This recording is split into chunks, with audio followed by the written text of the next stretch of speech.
Recording in progress.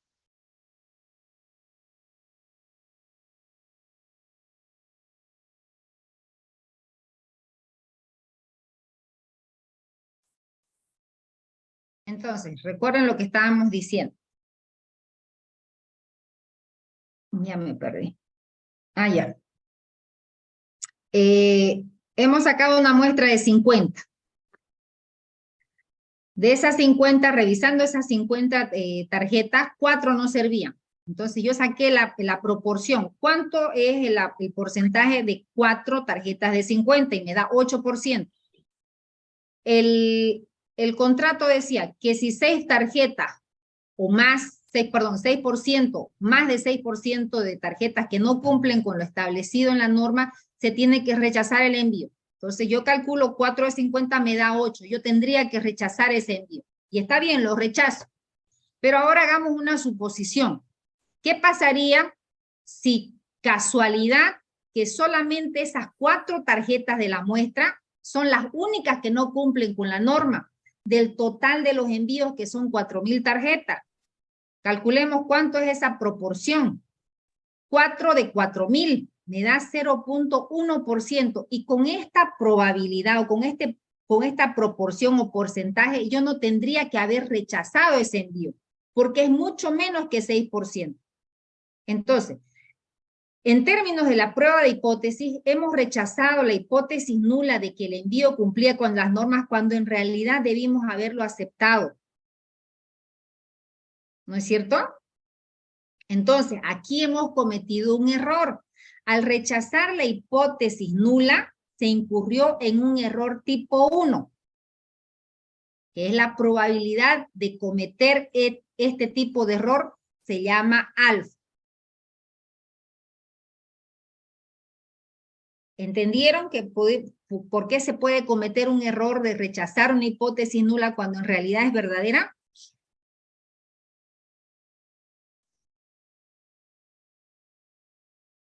¿Sí? Sí, sí.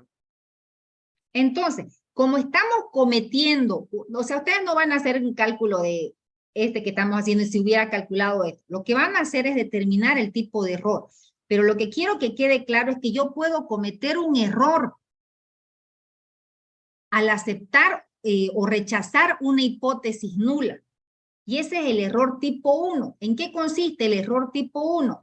Rechazar la hipótesis nula, que es la H subíndice 0, cuando en realidad esta hipótesis es verdadera. A eso le llamamos error tipo 1. ¿Ya? La probabilidad de cometer otro tipo de error conocido como error tipo 2 ya se expresa con la letra griega beta. El error tipo 1 se expresa con la letra griega alfa.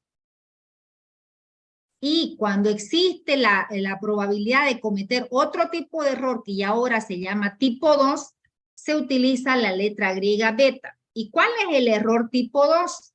Aceptar la hipótesis nula cuando en realidad esta es falsa. Error tipo 1, rechazar la hipótesis nula cuando en realidad es verdadera. Eso es alfa. Error tipo 2, aceptar la hipótesis nula cuando en realidad es falsa. Lo contrario del error tipo 1. ¿Está bien?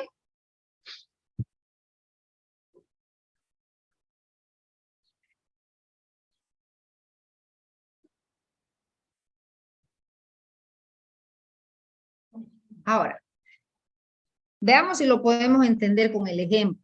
¿Ya? La empresa que fabricaba las computadoras cometió un error del tipo 2, sí, sin que lo sepa el fabricante.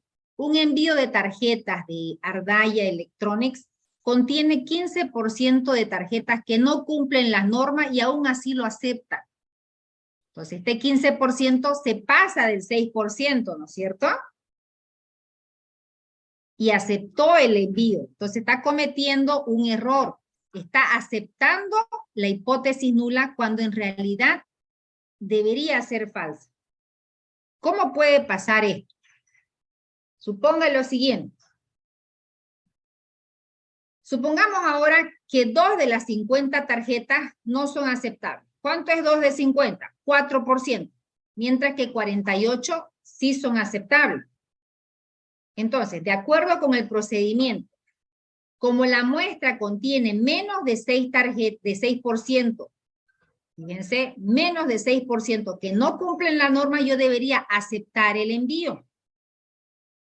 Pero puede suceder que por azar del destino, las 48 tarjetas que contiene la muestra sean las únicas que son aceptables en todo el envío de las 4,000.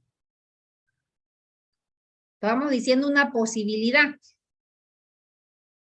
Puede suceder. Entonces, si nosotros sacamos 48,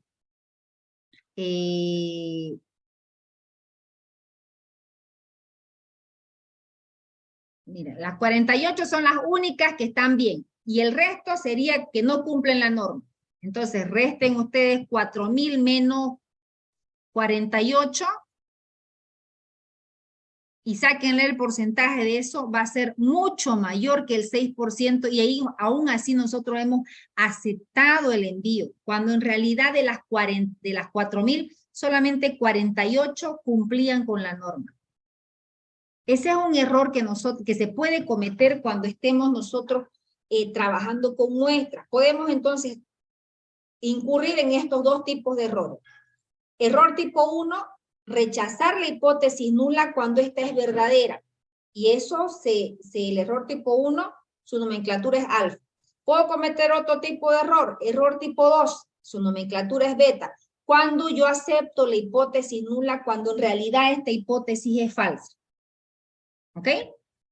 Ahora, el investigador no puede estudiar cada elemento o individuo de la población. O sea, no puede ir a analizar uno por uno, porque en realidad para eso es que sacamos nosotros la muestra.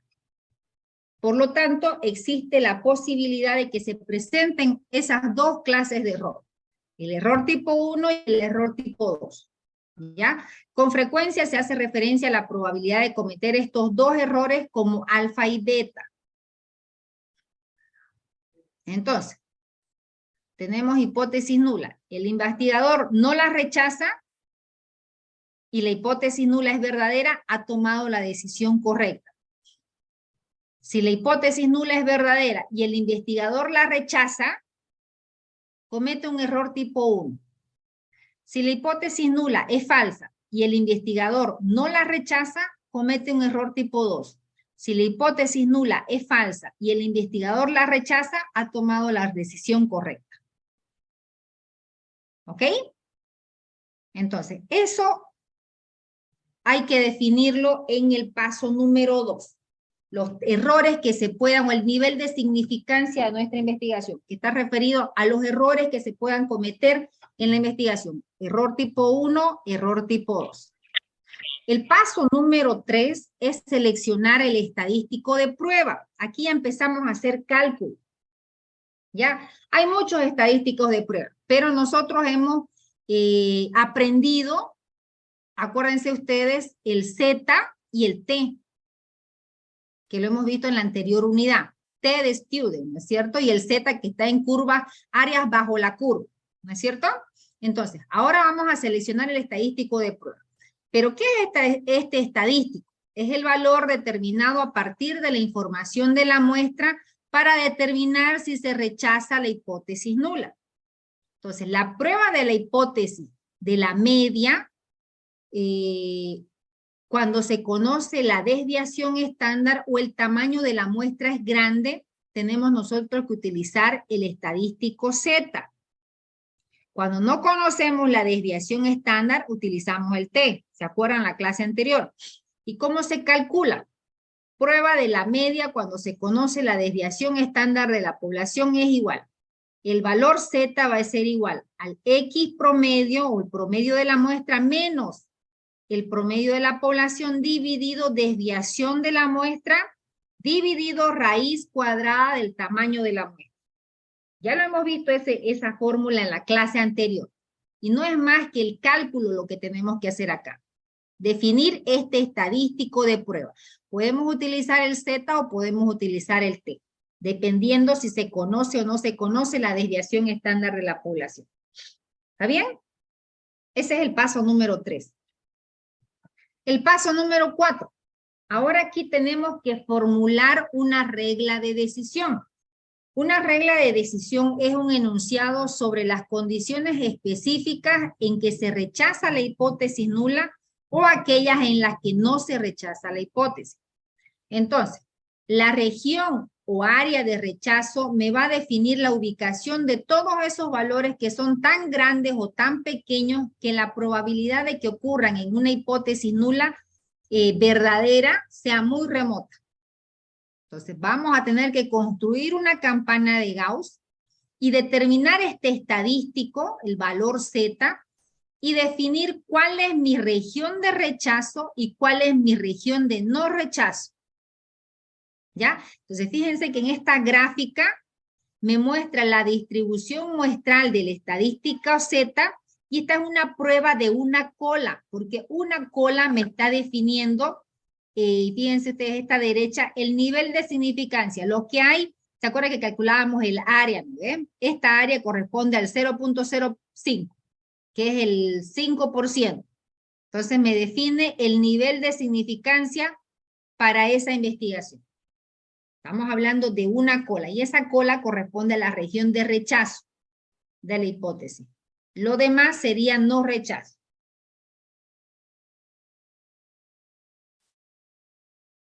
Ahora, fíjense en la gráfica.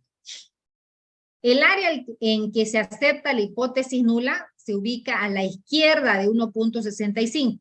Ahorita vamos a explicar cómo obtenemos este 1.65, pero ya lo sabemos utilizar, ¿no? El área de rechazo se encuentra a la derecha. Se aplica una prueba de una sola cola. También vamos a ver por qué. Se eligió un nivel de significancia, como aquí hemos calculado la probabilidad, se eligió un nivel de significancia de 0,05, que es 5%. La distribución muestral del estadístico Z tiene una distribución normal. El valor de 1.65 separa las regiones en que se rechaza la hipótesis nula y en la que se acepta. Ese estadístico me está dividiendo la curva en dos. Todo esto que está sin rayar es el área que no se rechaza. Y todo esto que está rayado es el área que se rechaza. Entonces me divide ese valor estas dos regiones. Entonces ese 1.65 es un valor crítico. ¿Cuál es el valor crítico? El punto de división entre la región en que se rechaza la hipótesis nula y aquella región en la que se acepta la hipótesis nula. ¿Está bien? Eso se hace en el paso número 4. El paso 5, ya tenemos que tomar una decisión en el paso 5. El quinto y último paso en la prueba de hipótesis consiste en calcular el estadístico de prueba comparándola con el valor crítico y tomar la decisión de rechazar o no la hipótesis nula. En la prueba de hipótesis solo es posible una de estas dos decisiones. La hipótesis nula se acepta o la hipótesis nula se rechaza. ¿Está bien? En lugar de aceptar la hipótesis nula, algunos investigadores prefieren expresar la decisión como no se rechaza o se decide no rechazar. Generalmente no se pone se acepta la hipótesis, se pone no se rechaza. Pero eso quiere decir que se aceptaría la hipótesis. Pero los investigadores colocan no se rechaza o se decide no rechazar. Los resultados de la muestra no permiten rechazar, pero ninguno dice se acepta la hipótesis. Pero es lo mismo, ¿ya? Se acepta o se rechaza. Vamos a seguir lo mismo que dicen los otros investigadores, ¿ok? Entonces, resumiendo, los pasos de prueba de hipótesis. Primero, establecer la hipótesis nula y la hipótesis alternativa. Recuerden, la hipótesis nula siempre va con un signo igual. La hipótesis alternativa va a ser lo contrario. La hipótesis nula me dice lo que ya está definido en la investigación, lo que ya se conoce. ¿Ya? El nivel de significancia, es decir, alfa, está en función al tipo de error que se cometa. Error tipo 1, error tipo 2. Vamos a seleccionar un estadístico de prueba que sea adecuado. Después vamos a formular una regla de decisión con base en estos 3 puntos anteriores. Y por último, tenemos que tomar una decisión en la que lo que se refiere a la hipótesis nula con base a la información de la muestra.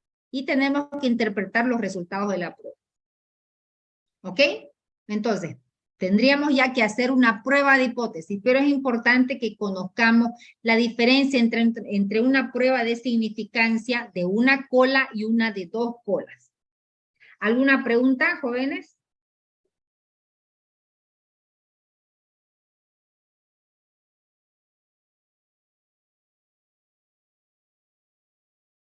Bien, eso lo vamos a hacer en la siguiente clase, ¿está bien?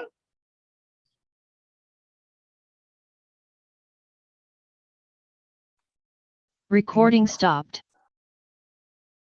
No se olviden, el día jueves tienen examen parcial unidad 3 y unidad 4. Si han repasado los prácticos, el práctico 4 que les he enviado, no hay problema para el examen. La unidad 3 ustedes la conocen perfectamente, es más fácil. ¿Ok? Espérenme para el examen nuevamente, acomodaditos de 2 en 2, ¿ya? Es de 3. Ah, de 3, ¿eh? Ya de 3 en 3 entonces. ¿O individual no? ¿Perdón? Dicen, ¿será que se puede hacer cambio de grupo o ya no se puede? Cambiarse de grupo. Es que ¿Por con qué mi se quieren cambiar de compañero grupo? Es que retiraron, dicen querían algunos. sacar a ¿Ya la una, retiraron? Ya. Algunos retiraron. Quedó una compañera solita, me dejó. Ya, entonces cuando yo llegue, ya acomódense en grupo. No esperen que yo les busque grupo. Ya les. Reacomódense. ¿Está bien? No quiero grupos de 2, por decirle. 3 grupos de a 2, digamos. De esos 3 yo puedo sacar 2 de 3. ¿Me entienden, no ven? Sí, le dicen. Entonces eso háganlo ustedes ya. Para ganar tiempo, háganlo ahorita, no sé, ustedes ya saben quién retiró, quién no retiró, búsquense compañeros, pero ya para el día del examen, estén con los grupos con los que quieren dar. ¿Alguna otra pregunta?